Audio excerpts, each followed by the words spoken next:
तक तुम यूपीएसआई के लिए कट ऑफ की 100-200 वीडियो तो देख ही चुके होंगे, तो एक मेरे कहने से भी 4-6 मिनट की वीडियो देख लेना, शायद आपकी कुछ मदद हो जाए। देखो सबसे पहली बात समझ लेना कि ना तो मेरा कोई बैच आता है, ना मैं पढ़ाता हूँ, इस तरीके की कोई भी चीज नहीं है कि जिसका मुझे क्लेम करना हो इसके अकॉर्डिंग मैं आपको कट ऑफ बताऊं कि भैया इतनी कम जाएगी या इतनी ज्यादा जाएगी। मैं सिर्फ वही बताऊंगा जो रियलिटी है, जिससे शायद आपका कुछ ना कुछ फायदा ही होगा, बाकी का आपके ऊपर ही डिपेंड करता है। और मैं सारी चीजें एकदम रियलिटी आप सभी को बताऊंगा। उसके बाद आपको कोई भी एक भी चीज गलत लगे तो आप मुझे कमेंट करके बता देना कि भाई ये चीज मैंने गलत बताई है। अब आगे बढ़ते हैं और सारी चीजें आप सभी को मैं क्लियर करता हूं। तो देखो सबसे पहले आपने दुनिया भर की कट ऑफ की वीडियो देखी होंगी, आपने जिसकी कट ऑफ सबसे सही मानी हो, मतलब मैं कहता हूं कि किसी की भी कट ऑफ जिसे भी आप फॉलो करते हैं मुझे या किसी को भी, आप सबसे पहले एक चीज चेक करना कि जिसकी भी कट ऑफ आपने एकदम रियल मान के बैठ गए हो कि ना जी यही जो शब्द निकले हैं मुंह से वही अंतिम शब्द होने वाले हैं और वही चीज कट ऑफ में छपने वाली है।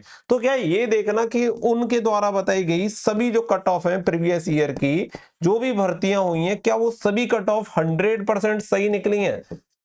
ठीक है, जब इसका जवाब आपको मिल जाएगा तो काफी प्रश्नों का जो उत्तर है आपको स्वतः ही मिल जाएगा। फिर आपको ज्यादा जो आपके अंदर जिज्ञासा है ना, वो जिज्ञासा कहीं ना कहीं शांत हो जाएगी। अन्यथा जब तक रिजल्ट आएगा, जब तक तुम्हारी जो जिज्ञासा है ना वो किसी भी प्रकार से शांत होगी नहीं। तो इसमें आपको आंसर यही मिलेगा, नहीं ऐसा नहीं है। ऐसा भी हुआ है कि किसी ने बताया कि भैया 85% कट ऑफ जाएगी, फिर पता चला कि 65% ही गई, वैकेंसी भी खाली रह गई। अब इस वाली कंडीशन में तुम एक बार जाके देखना कि इसमें किसका लॉस होगा, कि ये बता दिया जाए कि 85% पे मेरिट जाएगी और आप उसे 100% सही मान लो और फिर मेरिट चली जाए 65 पे, तब क्या करोगे? तो बहुत सारी चीजें हैं, एक अंतिम चीज मान के मत बैठो किसी भी चीज को, क्योंकि देखो सभी के पास अपना अपना अपना विवेक है, तो आप भी अपने विवेक का थोड़ा सा इस्तेमाल करो। अब आप समझो कि जब आप एग्जाम देने गए थे तो क्या इस बात की गारंटी दी कि आपके इतने मार्क्स आ ही जाएंगे जितने मार्क्स आपके अभी आ रखे हैं? कोई गारंटी नहीं दी। तो आपको हर चीज की एश्योरिटी चाहिए ही क्यों? कोई गारंटी नहीं है कि तुम रिटन एग्जामिनेशन क्वालिफाई करने के बाद भी नौकरी लग जाओगे। तो जब तक नौकरी ना लग जाए उस चीज की कोई गारंटी नहीं है, लेकिन उम्मीद के सहारे वो चीजें की जाती है खुद पे विश्वास करके।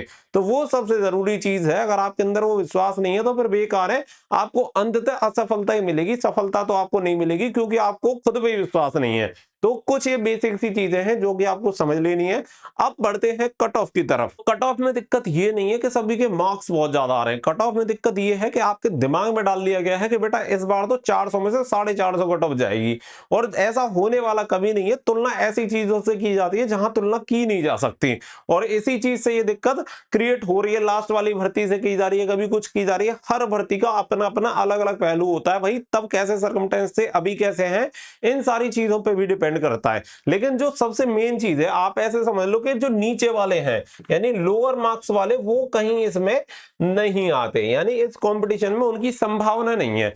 क्योंकि सिंपल सी बात क्या है, ऐसा समझ लो ये इतना बड़ा रास्ता है, जो पूरी कहानी है ना वो बस इतने लोगों की है, बाकी की इनकी कहानी पहले से ही खत्म है। उसका रीजन क्या है कि अब जो गैप रहेगा ना वो कट ऑफ में, वो बहुत ज्यादा गैप क्रिएट नहीं होगा, यानी टॉपर्स के बीच में और लास्ट सेलेक्टेड कैंडिडेट के बीच में। ऐसा मैं क्यों कह रहा हूं, वो आप सभी को पता है एग्जामिनेशन के लेवल की वजह से।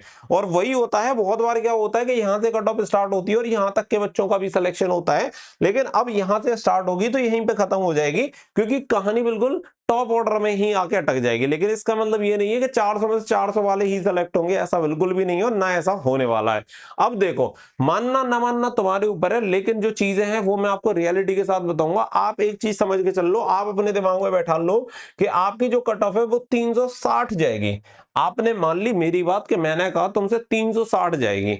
अब तुमने कहा कि गुरुजी तो कभी झूठ बोलेंगे नहीं, 360 ही कट ऑफ जाएगी। तुमने 360 कट ऑफ मान के अब तुम्हारे नंबर आ रहे हैं 350। अब तुमने कहा भाई अपने तो नंबर ही इतने नहीं बढ़ रहे, तो फायदा क्या है, बेकार में हाथ पैर तोड़ाई करो, फिजिकल करने जाओ, जा ही नहीं रहे, इससे तो बढ़िया यही बेटर है।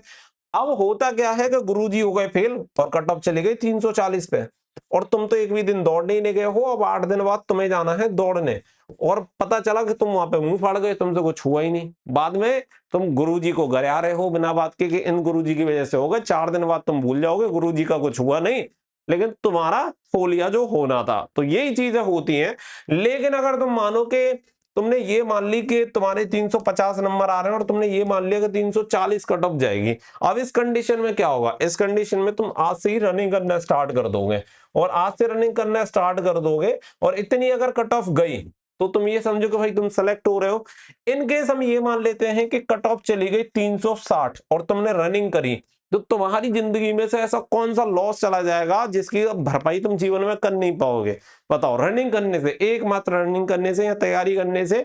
सबसे पहली बात तो तुमने पॉजिटिव सोचा, दूसरा बात तुमने अपने फिजिकल की तैयारी करी, अपने हेल्थ को सही कर लिया, लॉस कौन सा है? लेकिन दूसरी वाली कंडीशन जो मैंने पहली कंडीशन बताई थी, उसमें सिर्फ लॉस के अलावा कोई दूसरा लॉस, मतलब कोई भी दूसरा बेनिफिट नहीं है। इस चीज को समझो। अब देखो, कट ऑफ की तरफ मैं बढ़ता हूं तो जो डायरेक्टली मैं नंबर्स बता रहा हूं, अगर इतने नंबर आ रहे हैं तो बिना सोचे सिर्फ फिजिकल की तैयारी करो, बाकी का जो होगा ऊपर वाला अपने आप देख लेगा। तुमने जो अपना काम था वो तुम कर चुके, अब जो करने वाला काम है वो करो। अब यहाँ पे समझ लो, देखो अगर तुम जनरल कैटेगरी से हो और 325 नंबर तक अगर बन रहे हैं मेल कैटेगरी में, तो आज से ही तैयारी शुरू कर दो। बाकी का सबको बाहर में जाने दो, कौन क्या कह रहा है सोचना ही नहीं है। 325 नंबर है, मैं दौड़ की तैयारी करूंगा भाई, कुछ नहीं, मैं तो अपने फिजिकल की तैयारी कर रहा हूँ, मुझे खुद को फिट रखना है। दुनिया को बोलो ही मत कि मेरा सिलेक्शन होगा, तुम बोलोगे उनकी जलेगी, उसमें कोई फायदा है नहीं। अब आगे बढ़ो। फीमेल की अगर मैं बात करूं, अगर तुम फीमेल कैटेगरी में हो और तुम्हारे नंबर जनरल कैटेगरी में 305 बन रहे हैं, तो आज से ही चालू कर दो अपना प्रोग्राम। इसके अलावा ओबीसी कैटेगरी में अगर मैं बात करूं तो मैक्सिमम में लेके चल रहा हूं 305 नंबर अगर आपके बन रहे हैं मेल कैटेगरी में, तो तैयारी करो। अगर आप हो फीमेल कैंडिडेट तो 285 नंबर पे तैयारी कर दो शुरू। इसके अलावा अगर तुम एससी कैंडिडेट हो और मेल कैंडिडेट हो तो 285 नंबर तक अगर बन रहे हैं तो बिल्कुल निश्चित तौर पर तुम्हें तैयारी करनी चाहिए। और इसके अलावा अगर मैं बात करूं फीमेल कैटेगरी में, तो लगभग अगर तुम्हारे 250 नंबर बन रहे हैं तो तुम्हें जरूर से तैयारी करनी चाहिए। फिर इसके अलावा एसटी कैटेगरी में आते हैं, तो एसटी कैटेगरी में अगर तुम्हारे नंबर बन रहे हैं 260 मेल कैटेगरी में और फीमेल कैटेगरी में बन रहे हैं 230, तो तुम दोनों को अपनी फिजिकल की तैयारी करनी चाहिए। सबसे अंतिम में आते हैं ईडब्ल्यूएस कैटेगरी। अगर तुम्हारे नंबर बन रहे हैं 315 और अगर फीमेल कैंडिडेट हो और नंबर बन रहे हैं 295, तो तुम्हें फिजिकल की तैयारी करनी चाहिए। बाकी का निर्णय तुम्हारा है। अंत में देखो, मैं तुम्हें फिर बता रहा हूं, अगर तुमने तैयारी नहीं करी और तुम्हारे मार्क्स तुम्हारे कट ऑफ से ऊपर रहे तो जिंदगी भर तुम्हें रिग्रेट रहेगा। लेकिन अगर तुम्हारे मार्क्स थोड़े कम रह गए तो फिजिकल करने से मुझे नहीं लगता कि तुम्हें कोई रिग्रेट होगा। तो चीजों को समझो, प्रैक्टिकल चीजों के अकॉर्डिंग चलोगे और पॉजिटिव माइंडसेट के साथ चलोगे तो आपकी लाइफ में कुछ ना कुछ बेटर ही होगा। तो दुनिया भर का कचरा भरा पड़ा है, आप जाके कहीं पे भी देख सकते हैं। दिन रात फिजिकल की तैयारी मत करो, बेटर है जाके आराम से वीडियोस देखो जो आपकी कट ऑफ शायद पार करवा दे, क्योंकि वीडियो देखने से दिन रात आपकी कट ऑफ पार होनी नहीं है। अगर कट ऑफ पार होनी है उसके लिए आपको जो करना था वो ऑलरेडी आप कर चुके हैं, आगे जो होना है उसकी तैयारी करो। तो भाई मैं तो यही कहूंगा कि अगर आपके इतने नंबर बन रहे हैं तो फिजिकल की तैयारी में लग जाओ। दुनिया को ही ज्यादा मत सुनो, जितना सुनोगे उतना ही दिमाग खराब होगा। तो मिलेंगे नेक्स्ट वीडियो में, फिलहाल के लिए बस इतना ही। तो राम राम, नमस्कार, जय हिंद।